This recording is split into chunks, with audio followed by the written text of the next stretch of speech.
Amados hermanos, amados del Padre, del Hijo, del Espíritu Santo, estamos en esta mañana en el tiempo del Instituto Bíblico Radial Manantial de Vida 97.3 y estamos con ustedes para continuar con los temas de la materia de apologética, bendiciendo al Señor la oportunidad que nos da de estar nuevamente con ustedes y que todo sea, mi hermano, para nuestra formación, para nuestro conocimiento y sobre todo para que podamos con ese conocimiento verdaderamente vivir el Evangelio del Señor Jesús. Hemos tocado muchos temas de todo aquello que alrededor del cristianismo, desde su formación,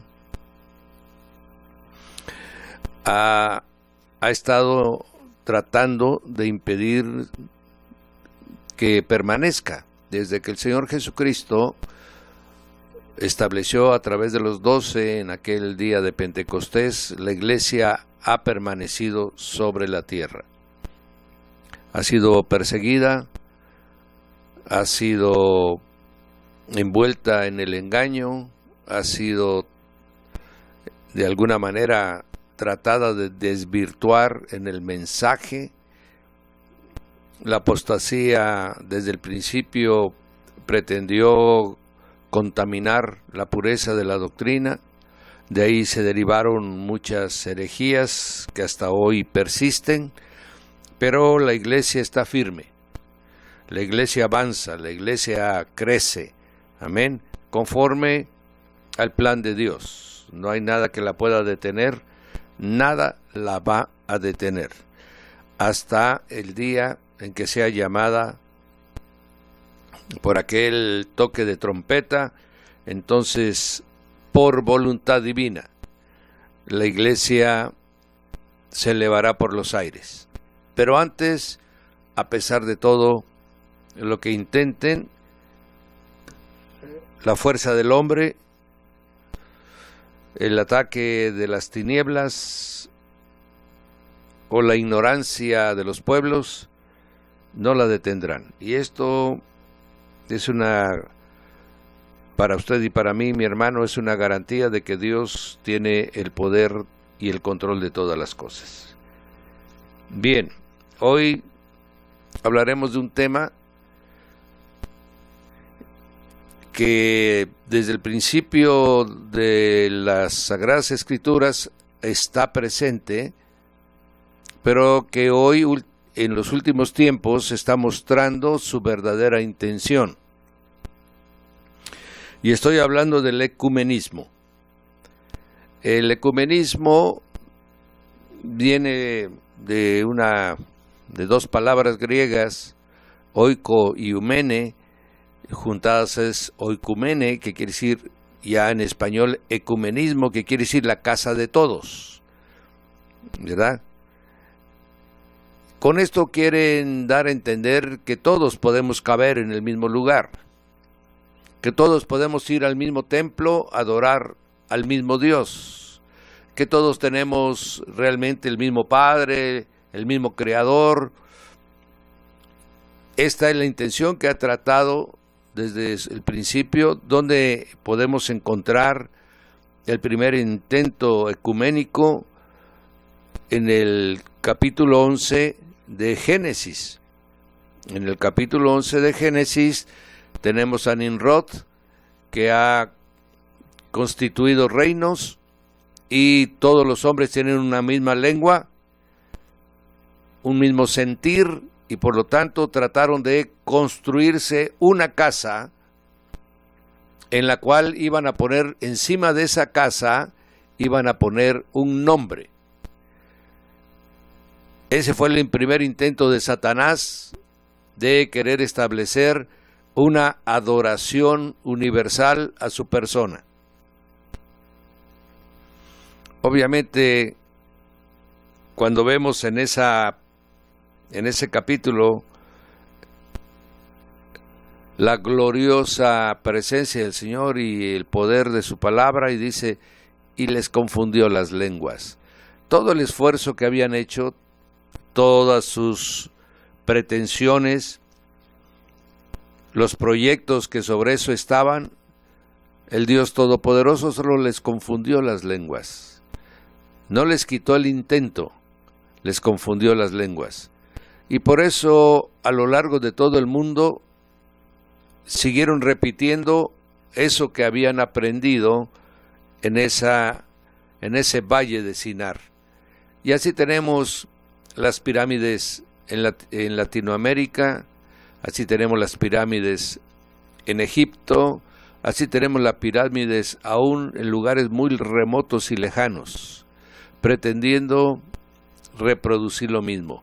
Pero ya no estaban en un solo lugar, ahora estaban esparcidos por todas partes del mundo. Después intentaría de nuevo el enemigo a través del pueblo babilónico, que conquistó todos los territorios habidos en ese tiempo y pretendió imponer también una religión, la cual pronto el Dios de toda gloria, a través de los medopersas, terminaría con ese intento de que Babilonia fuera el centro de toda la tierra. Después de los medopersas vinieron los griegos, que intentaron hacer lo mismo.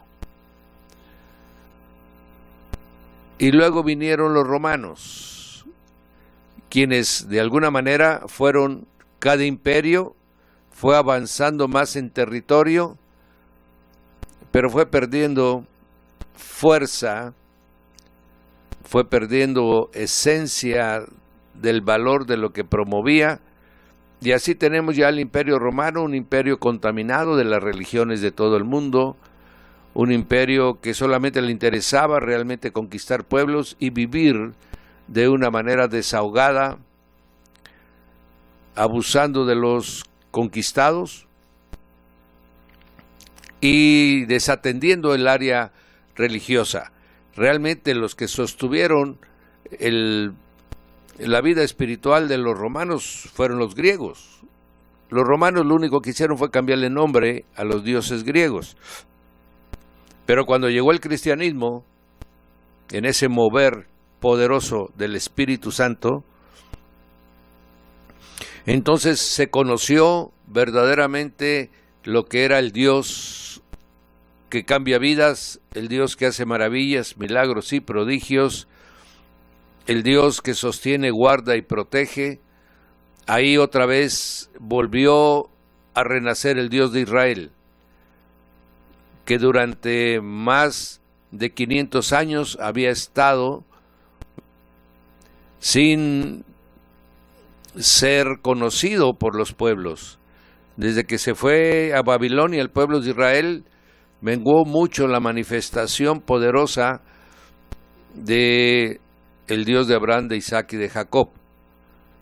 Pero cuando vino el Señor Jesucristo, estableció su señorío y volvieron a ver que había un Dios poderoso, un Dios que hacía milagros, un Dios que oía, un Dios que cuidaba de su pueblo.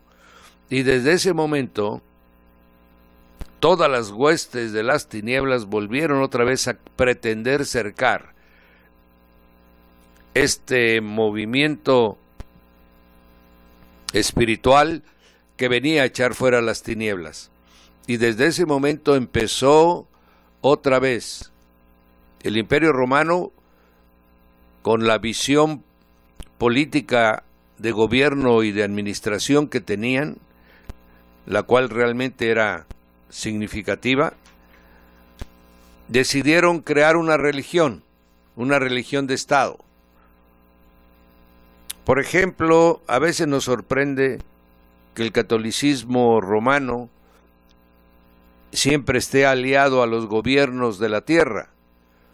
Y no debería de sorprendernos, porque nació del decreto de un gobierno de la tierra. Desde que nació fue una religión de Estado. Y así se ha conservado hasta esta fecha porque esa es la que le dio origen y eso es lo que sabe hacer. Y entonces intentó el Imperio Romano a través de una sola religión agrupar a todos los pueblos que ellos tenían subyugado. Pero no era una religión lo que había venido a implantar el Señor Jesús. Lo que Él había venido a entregar es la doctrina del Padre, una fe, una forma de vida. Y entonces todos los grupos que se quedaron fuera del dominio de la Iglesia Católica, entonces empezaron y continuaron con la obra espiritual, y ahí tenemos a muchos, a los valdenses, tenemos a los cátaros, tenemos a los moravos, y tenemos a muchos grupos, los ebionitas mismos, ¿verdad? Grupos que fueron guardando el mensaje del Evangelio. Un mensaje que no puede ser bajo el dominio de una organización. Por eso cuando cualquier movimiento espiritual se vuelve organización, mi hermano, pierde la capacidad espiritual que tiene. Porque el que gobierna la iglesia y gobernará siempre la iglesia se llama Jesucristo, es su cabeza, mi hermano.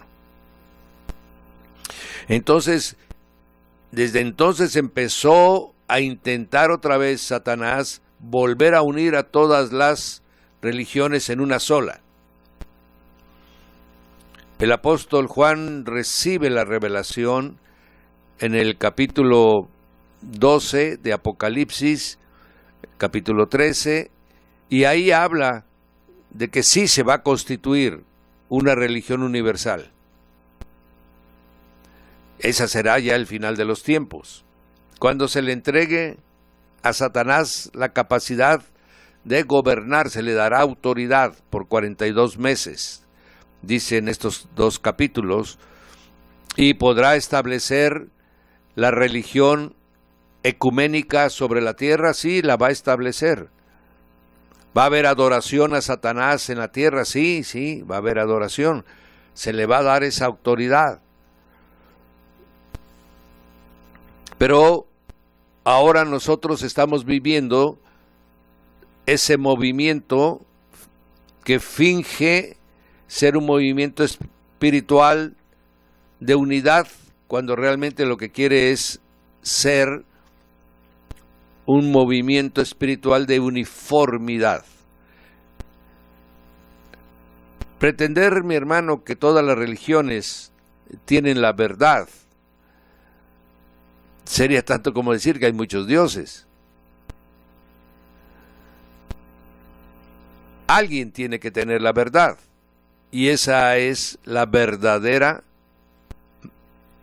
manifestación de la voluntad de Dios. Todos usan la palabra Dios para decir que a Él es al que adoran, veneran, respetan, porque Dios es un título que se ha otorgado desde la antigüedad al ser superior de los pueblos. Pero no quiere decir que sea el mismo Dios. Usan la misma palabra porque tiene el mismo significado. Es el mismo respeto, el mismo temor, la misma veneración de los pueblos para con su Dios, pero no es el mismo Dios. Por eso nuestro Dios es el Padre de nuestro Señor Jesucristo. Ahí lo podemos identificar. Si alguien viene a usted y hablarle de su Dios, usted le puede preguntar, ¿del Dios que me hablas es el Padre de nuestro Señor Jesucristo? Si Él le dice que no, entonces es otro Dios. Y está usando el título que se le otorga al Ser Supremo. Esto debe quedar muy claro en nuestro pensamiento, para que no pensemos que cualquiera que usa la palabra Dios se está refiriendo al Dios que nosotros adoramos. Es igual que un judío preguntaría, ¿me estás hablando del Dios de Abraham, de Isaac y de Jacob? Amén. Y entonces queda identificado que es el Dios que ellos adoran. Amén. Nosotros sabemos que el Dios que adoramos es el Dios de Abraham, de Isaac y de Jacob, y Padre de nuestro Señor Jesucristo. Amén.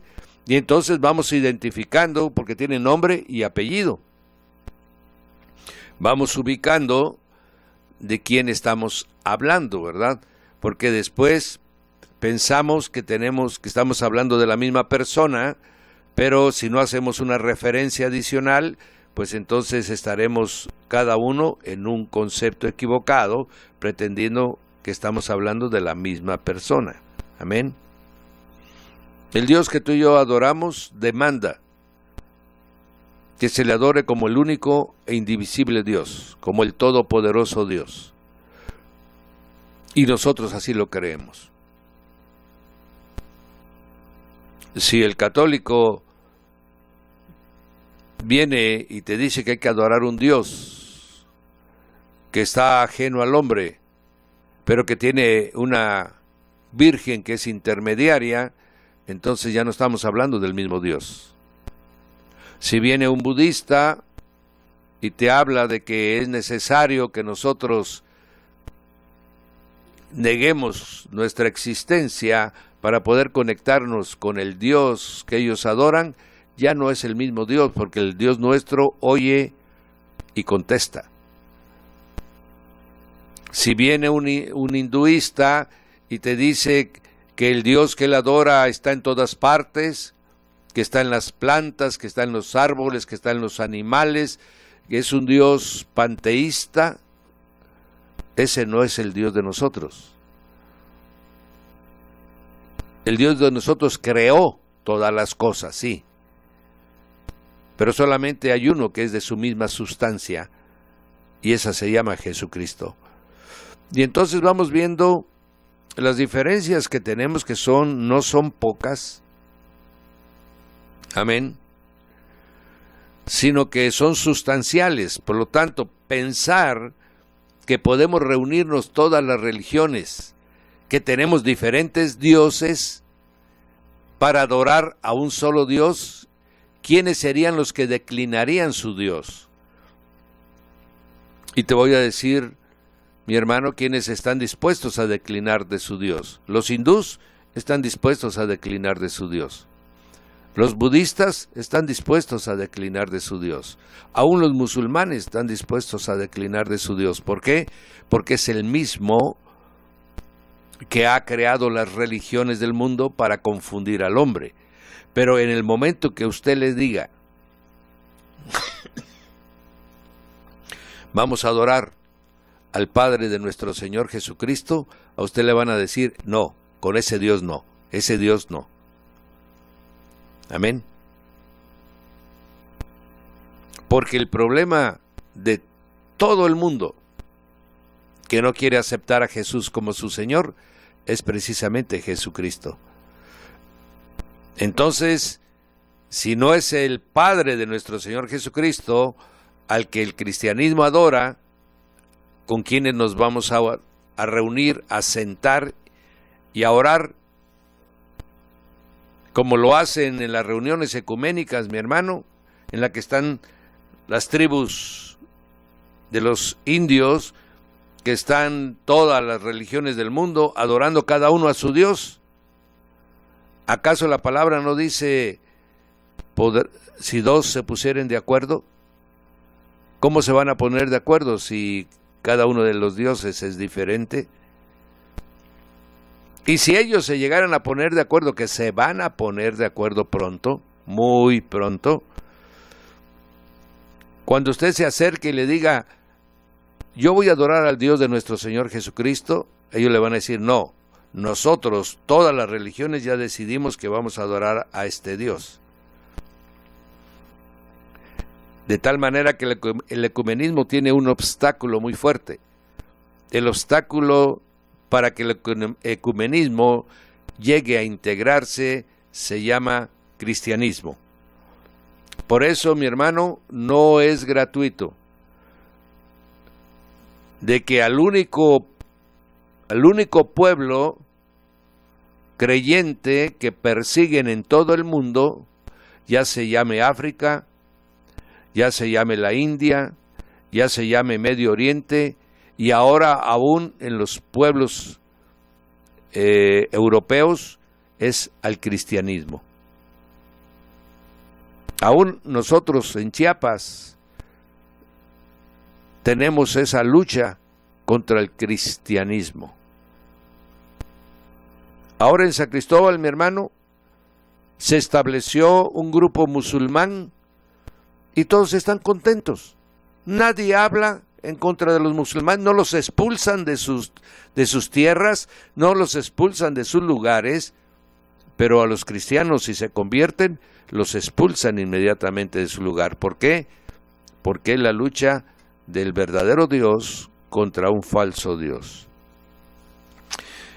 Por lo tanto, el ecumenismo, estoy haciendo la introducción de qué lo significa y cuáles son las cosas que viviremos con este movimiento que cada vez es más fuerte en el mundo y al cual se van incorporando muchas organizaciones protestantes, ¿verdad? Engañados, mi hermano, por la hipergracia del amor, creyendo en una equivocada concepción de las cosas, de que dejó de ser celoso tu Dios.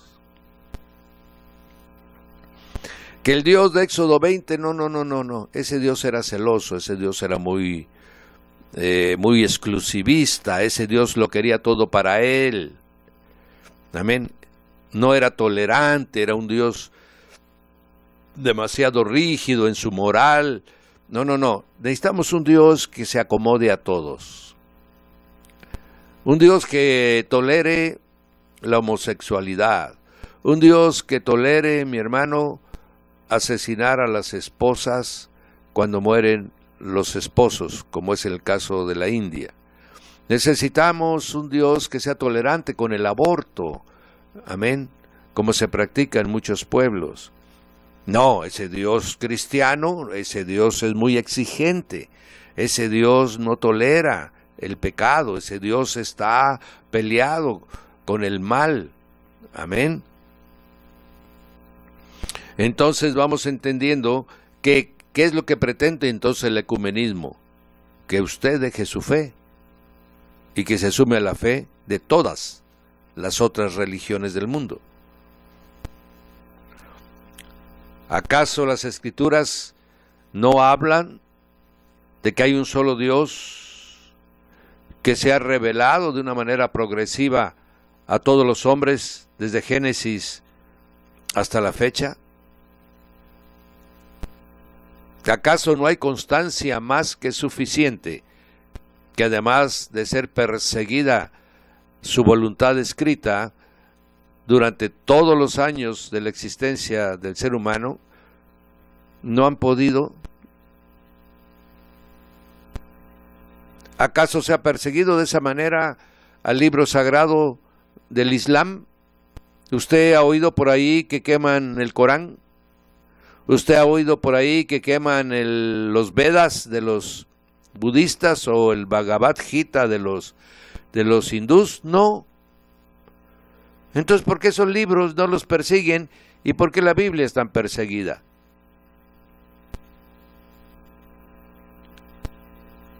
Y esto nos da constancia de que es una lucha entre dos posiciones espirituales. Las escrituras constantemente nos enseñan que hay un Dios justo, que hay un Dios que tiene moral y que permite algunas cosas y prohíbe otras cosas.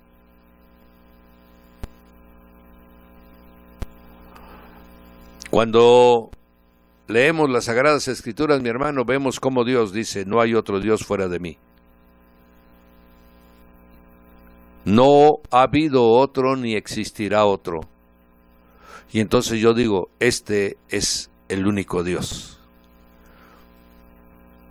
Han señalado mucho al cristianismo por ser muy radical, exclusivista. Mi hermano, ¿a qué Dios adoramos? Para que nos pongamos de acuerdo en cualquier plática de contenido espiritual, hay que saber a qué Dios adoramos. Si no es el mismo Dios, ¿cómo nos vamos a poner de acuerdo? Él, amado mío, desde Éxodo 20, versículo 3, versículo 23, Éxodo 22, 20, 23, 13, 34, 17, dice: yo soy Dios, y no hay otro fuera de mí. No te harás ídolos, no te harás semejanza. Todas las otras religiones, todas las otras religiones tienen ídolos, todas. Aún dentro del cristianismo hay ídolos. Los testigos de Jehová tienen ídolos humanos, pero tienen ídolos. Los mormones tienen ídolos.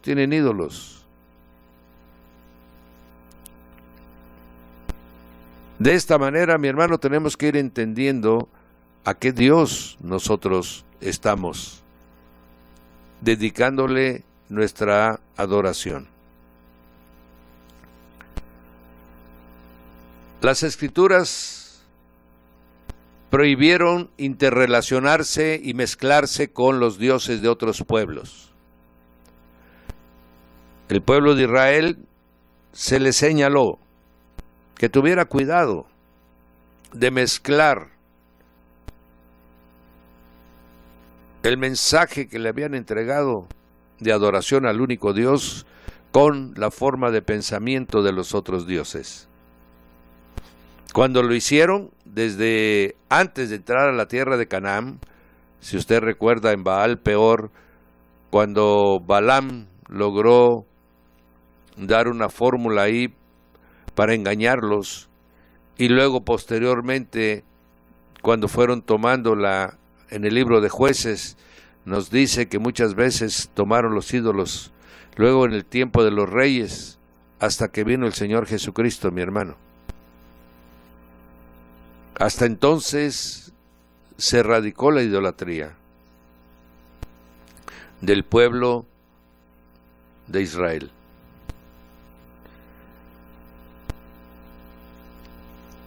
Pablo, Juan, Santiago, todos nos recomiendan apartarnos de la idolatría. Algo que para esa fecha estaba muy claro, mi hermano,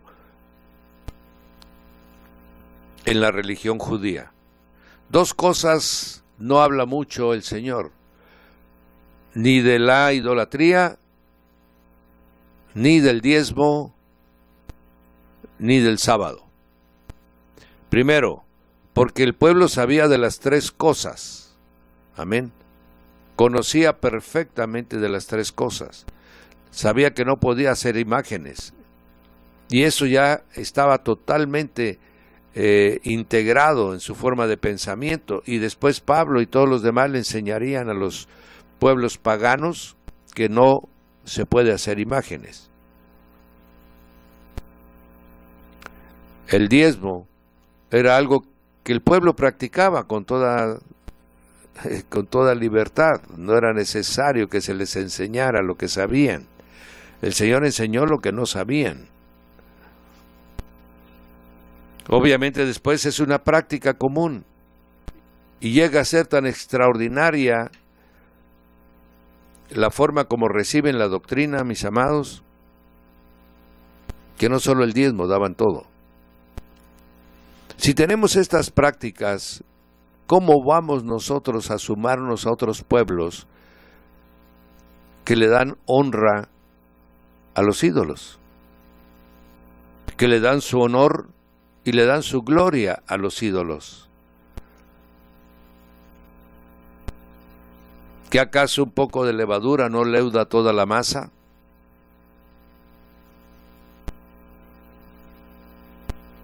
¿Acaso el Dios que usted y yo adoramos no ha demostrado suficientemente que es superior a todos los dioses que hay sobre la tierra?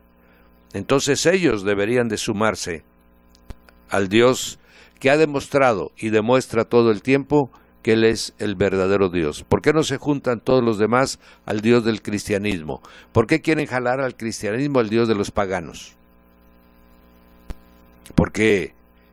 Porque el que quiere realmente unir todas las religiones es Satanás para recibir adoración. Así lo voy a hablar en forma clara. Él es el que quiere adoración. Él es el que está viendo de qué manera engaña todavía, y el Señor va a permitir un gran engaño, dice la Escritura, para todos aquellos que no quieren conocer la verdad.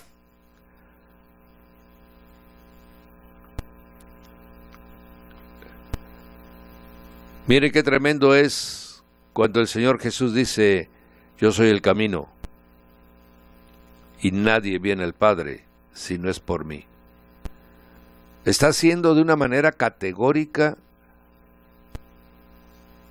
tajante, textual, absoluta, que solo hay un camino. Si nosotros concediéramos que nuestro Dios es semejante al de los dioses paganos, entonces tendríamos que aceptar todos los caminos que ellos han de alguna manera determinado que puede llevarlo a sus dioses. Y entonces, ¿dónde queda el Señor Jesucristo? Amén. Todo aquel que crea que hay otro camino para llegar al Padre se está saliendo de la senda. Está buscando otras veredas, está buscando otras alternativas, terminará en confusión y muy alejado de la cruz. Amén. ¿Acaso no tenemos un antecedente en la vida de los reyes cuando se separó el reino del norte de Israel y el reino del sur, Judá, y el reino del norte, mi hermano, empezó a construir ídolos, a los becerros de oro, construyó un nuevo templo, escribió un nuevo ritual para adorar a Dios, y decían que adoraban al Dios de Israel cuando adoraban al Dios que ellos habían inventado. Pues lo mismo está ahora. El que se aparta del camino del verdadero Dios inventará sus dioses. ¿Y cómo nos vamos a juntar nosotros a dioses inventados para dejar al verdadero Dios? Amén. Estamos prevenidos de que vendrían en los últimos tiempos la gran apostasía, que vendrían doctrinas de demonios y doctrinas también hechas por hombres. Todo esto lo tenemos perfectamente aclarado en las Escrituras. No nos debe de extrañar este mover del ecumenismo, porque es un intento de lo que ha venido haciendo Satanás desde la formación del hombre.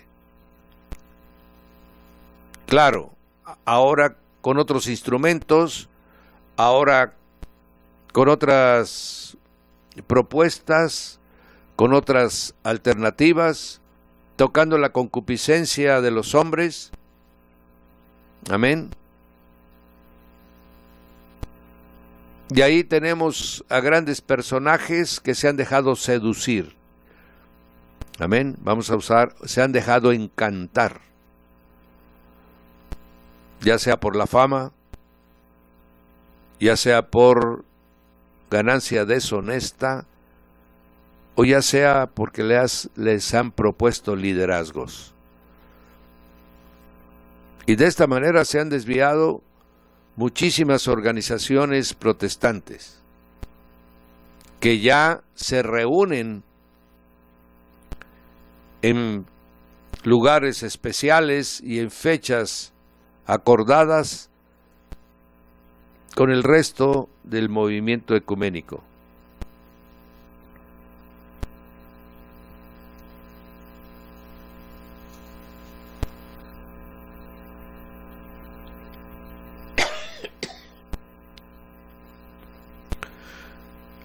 El ecumenismo es un movimiento coordinado y promovido por el catolicismo romano.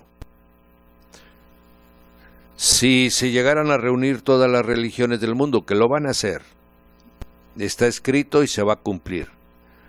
¿Quién va a encabezar el movimiento? ¿Quién tiene iglesias en todo el mundo? ¿Quién tiene sacerdotes en todo el mundo? ¿Quién tiene una estructura organizativa suficiente, bien diseñada, que sigue a un solo hombre, a la voz de un solo hombre, esté equivocado o no, lo siguen? ¿Quién tiene el recurso económico, mi hermano, para financiar este movimiento? Solamente hay uno sobre la tierra, y ese es el Vaticano.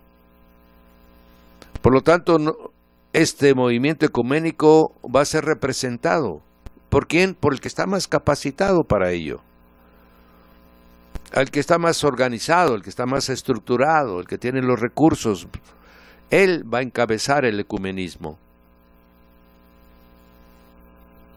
¿Esto es bueno? Yo vuelvo a preguntar, ¿acaso vamos a convertir, mi hermano, algún lugar de la tierra, como era el Olimpo griego, en donde había muchos dioses y a cada dios le daban un espacio y un pedazo? ¿Cómo va a suceder con el ecumenismo, dándole a cada uno una porción de influencia y de poder? ¿O tenemos un solo Dios que gobierna los cielos y la tierra? El Dios que usted y yo adoramos, mi hermano, es el grande, poderoso y único Dios que hay. Y Él no comparte su gloria con nadie. Si Él no la comparte, ¿quiénes somos nosotros para compartirla?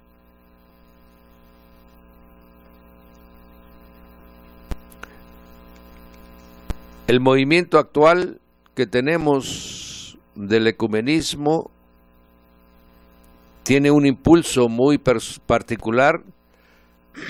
Empezó, mi hermano, el movimiento de la reforma de Lutero y los demás reformadores, que empieza en 1924, tuvo inmediatamente en 1944 la respuesta del catolicismo romano, realizando el Concilio de Trento, ¿verdad? Y estableciendo todos los principios de fe que deberían de guardar todos los que se llamaran católicos, y ahí empezó a hacer un diseño, un plan para volver a recuperar a todos aquellos que se habían salido del control del catolicismo romano.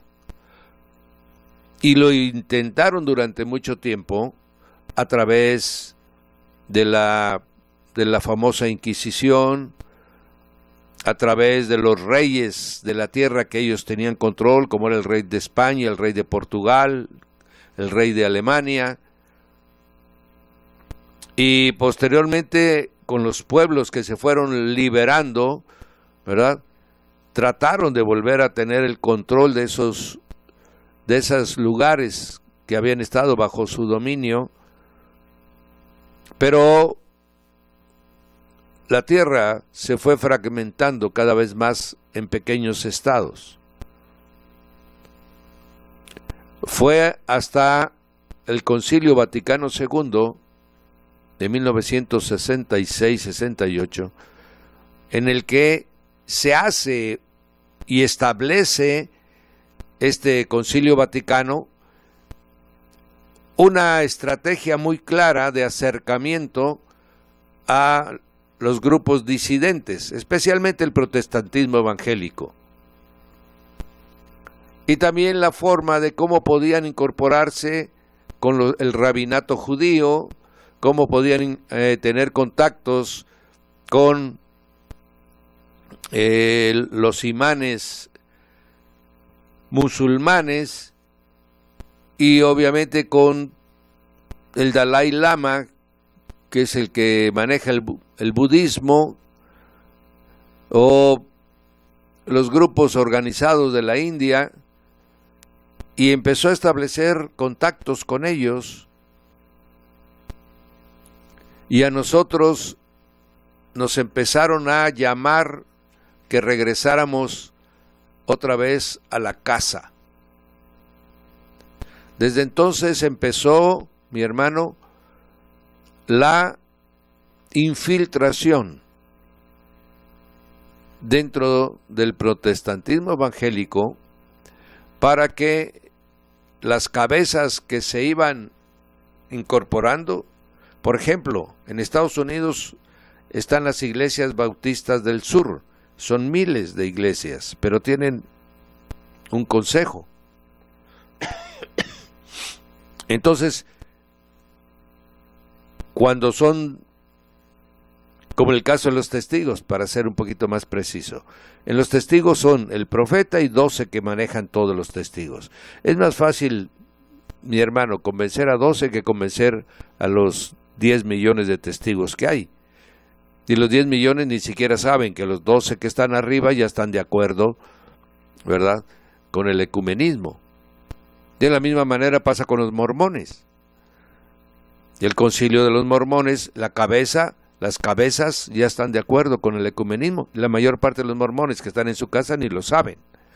Igual sucede con muchos movimientos protestantes evangélicos, como el Concilio Mundial de Iglesias, ¿verdad?, como el movimiento de los bautistas, como alguna sección ya del movimiento de los adventistas, como alguna sección ya de los, como decía, de los testigos, de los mormones, ¿verdad?, de la cienciología, y todos esos ya están de acuerdo con el ecumenismo, y los que pertenecen a ellos ni siquiera están enterados, pero van a ser arrastrados.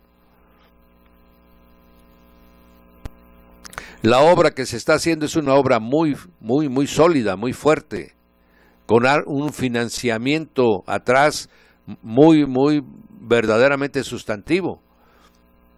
Se están comprando, mi hermano, esa es la palabra, a organizaciones completas de iglesias evangélicas. Y de esa manera, mi hermano, va caminando la simpatía hacia la idea de que todos adoremos a un solo Dios. Mi hermano, eso desde el huerto del Edén no ha sido posible ni será, hasta que venga el Señor Jesucristo a establecer su reino milenial, y entonces con vara de hierro gobernará a las naciones. Todas las apostasías que estuvimos viendo anteriormente en todas las participaciones que tuvimos antes, ya sean sectas, ya sean estas sociedades secretas, y vamos a ver después de esto dentro del ecumenismo las 3 religiones más importantes, todas, mis hermanos, están gobernadas por el mismo personaje. Lucifer tiene un gobierno muy amplio sobre la tierra y sobre aquellos que viven en el espíritu del error. Debemos de establecer con toda claridad, usted que me oye a nivel personal, usted debe tener muy firme, muy determinado al Dios que usted cree en el Dios que usted cree y adora, y en el Señor que es su Rey y su Redentor. Si no tiene usted firme estas dos, como si estuviera usted parado en sus dos piernas, usted va a ser movido, usted va a ser engañado. De esta manera estamos en la primera parte del programa. Vamos a hacer un pequeño receso y regresaremos para continuar con el tema del ecumenismo.